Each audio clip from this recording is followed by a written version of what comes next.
Guess what? We're live. Yeah. Well, welcome to the John and Robert show. Our first show. Uh, could be one of many. We'll see how it goes. And welcome, John Tanel, to the show. Oh, wait, what happened? And he hung up. He'll be back. He'll be back. He'll be back.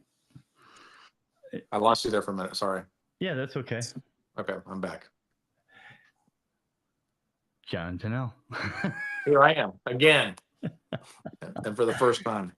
Yeah, he had to check out. He had to go do something. I don't know what it It's was. tinkle time. Tinkle. That was the last one. Well, I get it out there. I get my business done and like come right back. Yeah, yeah. So, what you been up to lately? Out in the Oh, lots of things as I'm in the habit of doing.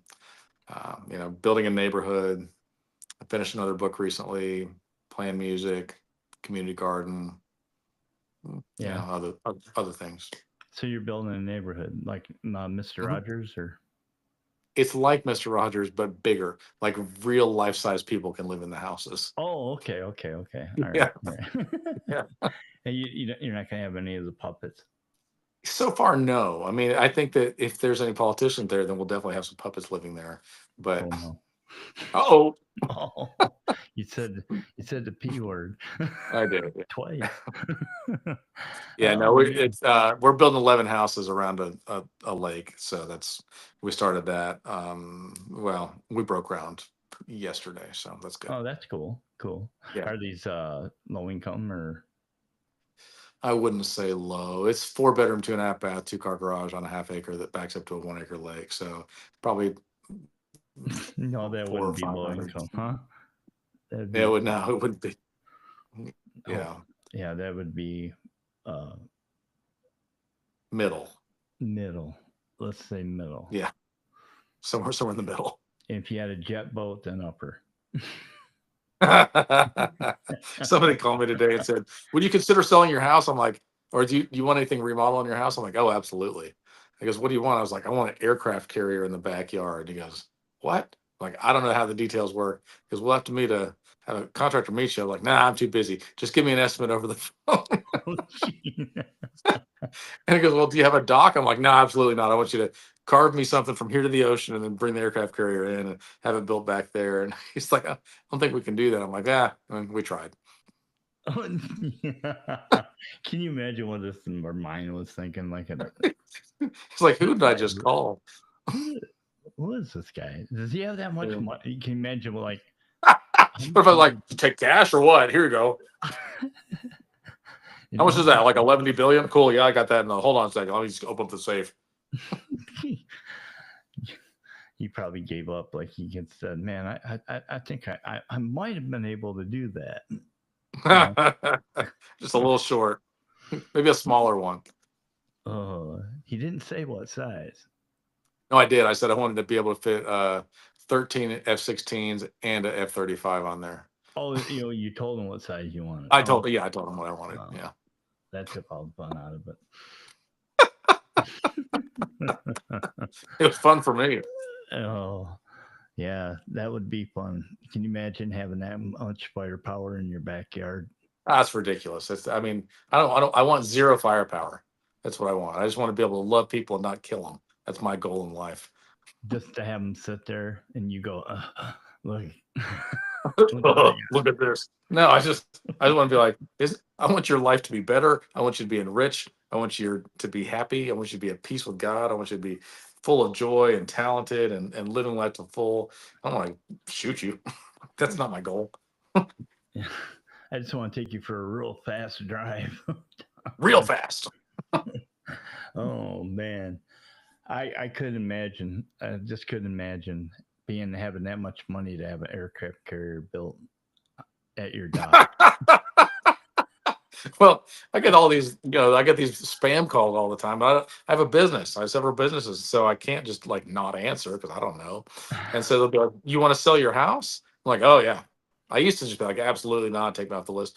And now they're like, "You want to sell your house?" I'm like, "Absolutely. I'm ready to sell right now. I've got a contract written up." And they go, "Oh." And they perk right up like, nobody ever says this. And they go, do you have an asking price? I'm like, yep. $5 million cash, non-sequential small bills. I want an aircraft carrier. I want a UFO, 2 spaceships, a small city, a skyscraper. And they're just like, okay. And they hang up on me. At what point do they hang up on you, though? They usually listen for that part. They go, do you have a realistic offer? I'm like, what are you talking about? That's my That's my offer. One of these days, one of them's going to say, oh, okay. And I'll be like, you can have sold. Bring the cash and all the nonsense I just said. We're gonna get the UFOs though. Like, oh, we've got a fleet of them. I'm like, cool. How do you operate this machine? And then you see the ambulance coming up the road. Yeah. They're Coming to take me away. They're gonna take your house. They're not gonna. Yeah, this guy. Oh man, he doesn't deserve anything. So that's yeah. It's been crazy. It's been crazy.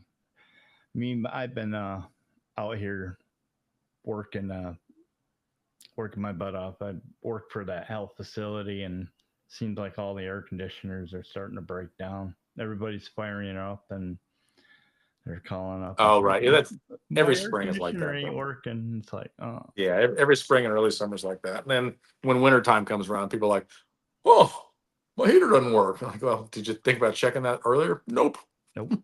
Nope, they don't ever check it. And the thing about it is the ones that get me are the ones that have the frozen coils. Oh yeah. I get out there and you go, did you change your filter? Yep, I change it all the time. And you go down there, it's a brand new filter right in there, like it just got changed like 10 minutes before you arrived. But you see all the dust around it, you're like, you're a liar.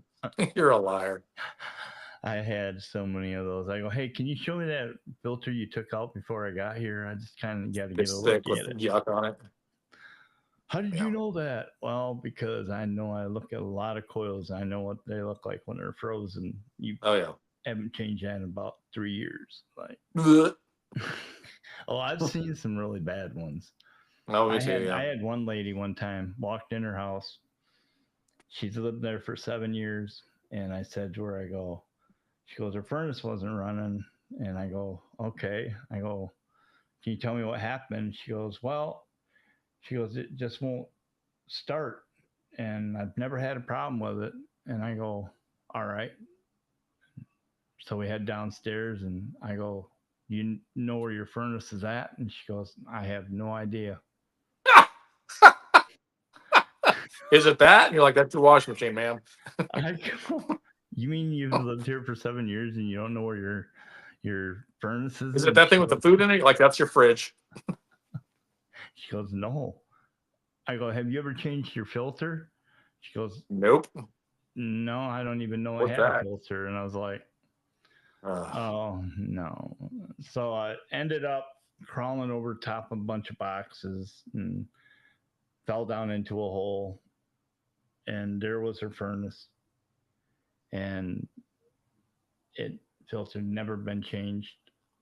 And I'm not kidding you when I say this. Then there was a dead cat. Yeah, that's par for course. I was like, did you have a cat that came up missing? And she says, yeah, I had a cat that came up missing. Ran away. No, she didn't say. She said that it came up missing. I think I found it. She didn't ask me if it was still alive, but I was like, oh, I think I found it. And I said, yeah, well, you got a problem with your furnace and you got a filter and you got all sorts of other problems. But before I fix it, you're going to have to clean this out. I can't fix it until you get this all cleaned up in here. It was like she had boxes everywhere. It was like she was a hoarder, whatever you want to call it. Yeah. Yeah, there's a lot of those, definitely.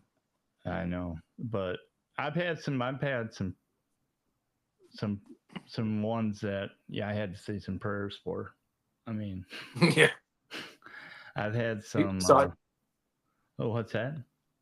I flipped a lot of houses, right? And so there's a lot of them. Yeah, a lot of them are hoarders. And I did one last year, and there's a freezer, and we started taking the stuff out of the freezer, right? And there's like fish from, I don't know, 1962 or something like that. But we found some like chicken nuggets, and it said, if you buy these chicken nuggets, they come with a free cassette tape. And I'm like, how long has it been since cassette tapes were a thing? It's been sitting in the freezer that long. Like Oh there was so wow! much stuff in there. Yeah. And Did I'm you just get the like, free cassette tape? there was, I mean, the date was, I don't know, the 80s or something. I mean, it was Yeah, but ridiculous because, you could have got a free cassette tape. yeah, I could have. I'm good. You can download literally anything now. It doesn't even matter. I mean, I would have just sent it in to see if you got your tape. They're like, who even has this still? What kind of a, is this a time machine? What's going on? The people that made this ad, they're dead. I can just imagine the look on your face. It's like, I made a video about it. I'm like, what in the world? I never saw that one. No? I don't know. It's been a year and a half, maybe. I don't know. Oh, I'm gonna have to go find that one. That's not easy. Oh, you do a lot of videos for sure. I make thousands of videos. Yeah. It's like everyone. It's like you did. There was this one where you were. Never mind. That's like lean down. That's like lean down. I was gonna say you were. That's a rabbit trail. This hole. You're always in a hole. And it's never mind. It was like you do all sorts of funny videos. It's like incredible. So anyway, so a lot of people. You and I met about two years ago. I was watching your videos, as a matter of fact, and what really got me was, of course, your attitude, and you are you're a musician, an actor, and a writer, and one of the things that got my attention is you're a believer, you're a Christian, and but you have this story how that happened, and it was actually when I had you on, I interviewed you for it. You kind of blew me away because not a lot of people have a story like yours, and it was a very long story. It was like incredible journey that you were on, and so a lot of people here are going to be first time listening to this, and so why don't you give them like a little bit of a little background? Cliff Notes version. Yeah. Like, so the Cliff Notes version is I was a drug addict. I was a drug dealer. I was a runaway. I was a dropout. I was a thief. I did basically every bad thing that a person can do. I realized that I was probably going to be a criminal for the rest of my life, and I was just going to make the most of it. And I just really didn't care about anybody or even really myself. And I wasn't looking to have a long life or anything like that. And I overdosed. I died and I went to hell. And then I realized what a horrific thing that was. I saw a video yesterday of people getting convicted for murder. And, beforehand, they're like, facial tattoos and neck tattoos are all, whatever, tough in the court. And as soon as they get their sentence, every one of them like crying, sobbing. Right. And I can relate to that because you think you're tough until all of a sudden something bad happens. And to me, that bad thing was I'm dead and I'm in hell and I'm going to be here forever. I'm never going to see a friendly face again. I'm never going to smile again. I'm never going to have peace or rest again. I'm going to be tortured and tormented forever.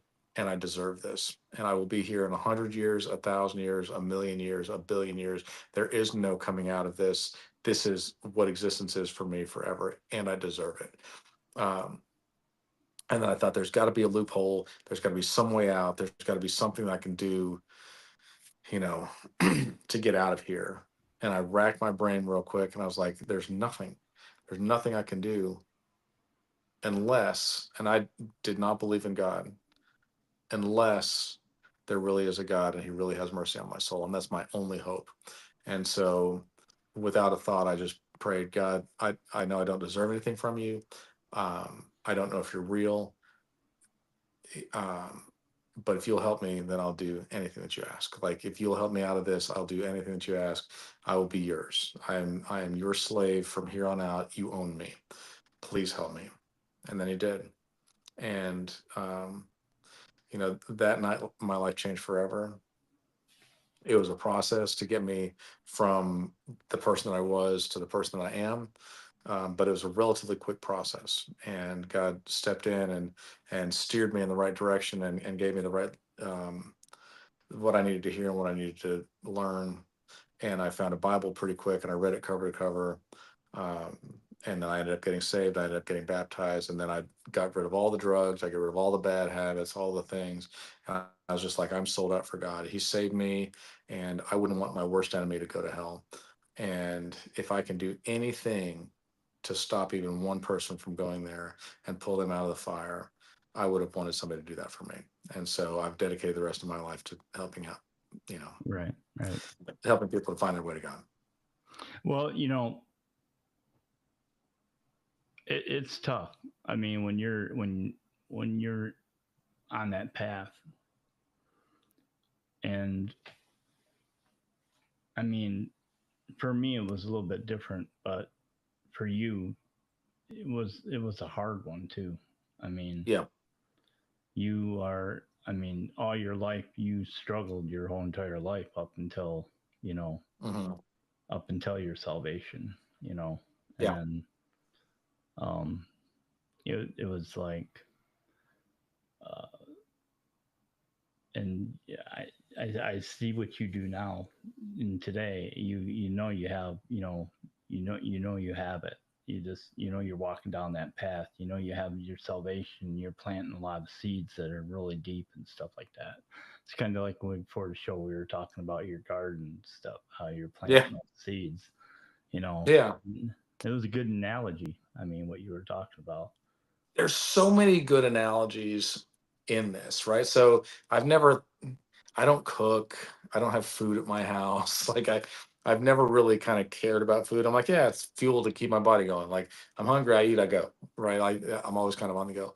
And my girlfriend's like, she loves fresh fruit and vegetables, and just want, like, it's got to be organic and all this stuff. And so I want to make her happy. And something came up about we should grow our own garden. You've got I got 1.3 acres that I live on. And so I was like, I mean, we got room. You want to do it, then do it. And she's like, I think we should. And then I was like, I don't want to maintain it. I'm lazy. And so then I started talking to my You're smart. neighbors.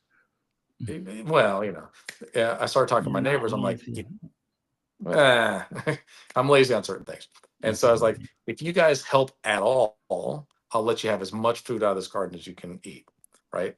And then I thought I was like, what if I just make a community garden, like big enough that everybody can eat out of this thing? And I was like, that sounds fun. That would be worth it. I don't want to eat, like, if we spend all this time and grow 3 tomatoes, I'm like, what a waste of my life. But if I grow, and I got a 2,500 square foot garden, and I grow enough out of there that everybody can eat often, then I'm like, oh, well, that's cool. That's worth my time. But there's several things that I have learned so far. One is, so I hear about the faith of a mustard seed all the time, right? People go, all you need is the faith the size of a mustard seed, and you can say to this mountain, be uprooted and thrown into the sea, and it will be done for you. But I never hear anybody talk about actually planting the seed. They just go, oh, all I need is this tiny little seed. I'm like, yeah. And then you got to plant it in the ground, and you got to water it. It's got to get sunshine, and then it grows, and then you have fruit, and then you have 30, 60, 100 times as much as what you planted. And not only that, but you can count the seeds in an apple, but you can't count the apples in a seed, right? So if you take that seed and you go, oh, whatever, and you put it in the trash, you'll never have anything out of it.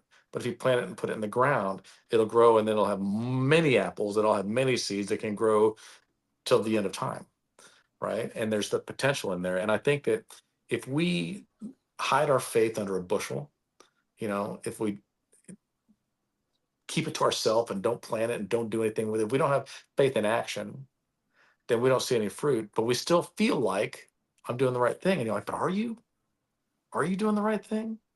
Right. And I'm calling to myself too. Like, I think it's important that we actually do what Jesus said, because he said, um, we hear about the wise man that built his house on the rock, right? We hear about that a lot.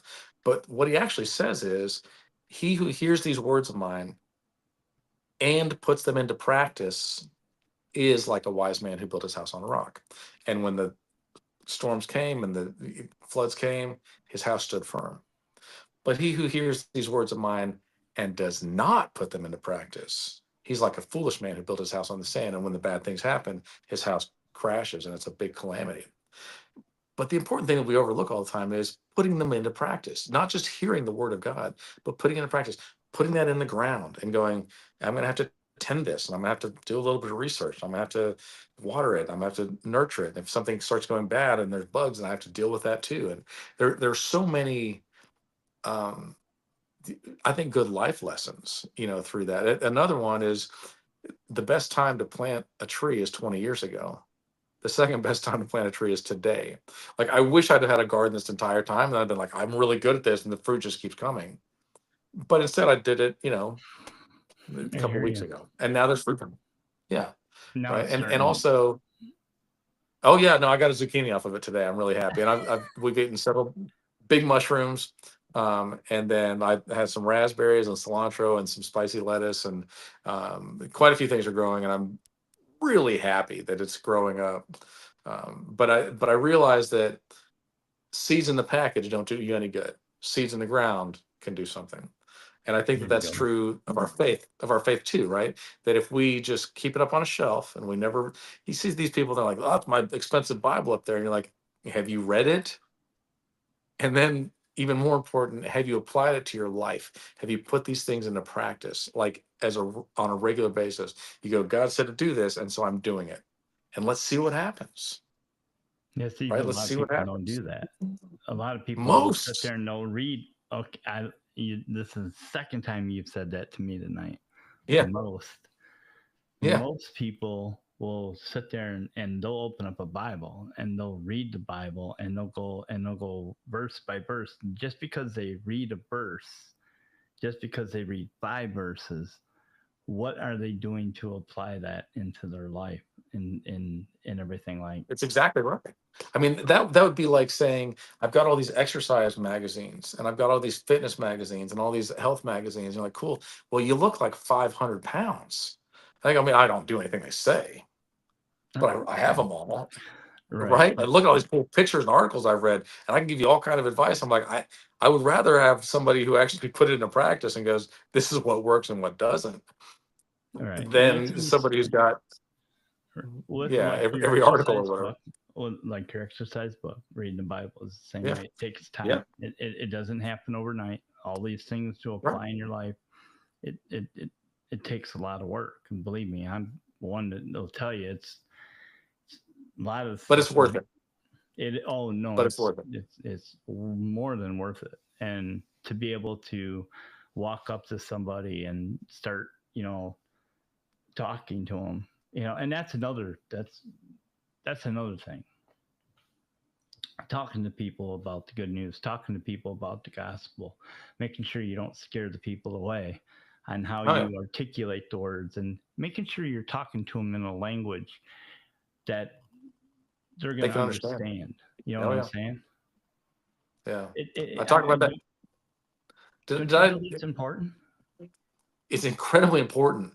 Yeah, I think, first of all, I think God speaks to every one of us in our own language, and I don't just mean English or French or Spanish or Swahili. I mean, like, He comes to me and He goes, "You know how this happens?" And it's a very highly specialized thing. I'm like, "Yeah." He goes, "That's kind of how this works in the spiritual world." And I go, "Ah, that makes sense." But I get it because He doesn't have to tell me every last thing. He already knows, and I know, and I go, "Oh, that makes sense." Right? But yeah, I absolutely think that we have to translate it into a way that people can understand. And to me, the best possible way to do that is through your actions, just to go, you know what? The Bible says, okay, so tithing. There was a long time that I was like, I'm generous to people. I help people all the time. And I really do. I mean, I'm not just saying it, I really do help people all the time. And so I don't necessarily need to tithe. I don't need a church taking my money and buying postage stamps or whatever thing that I don't think is important. I want it to go to something real. And so I just do my own thing. And finally, I went to this newcomers class at my church after I've been going there for 11 years. Okay. Full disclosure. And our pastor just goes, nobody here is getting rich.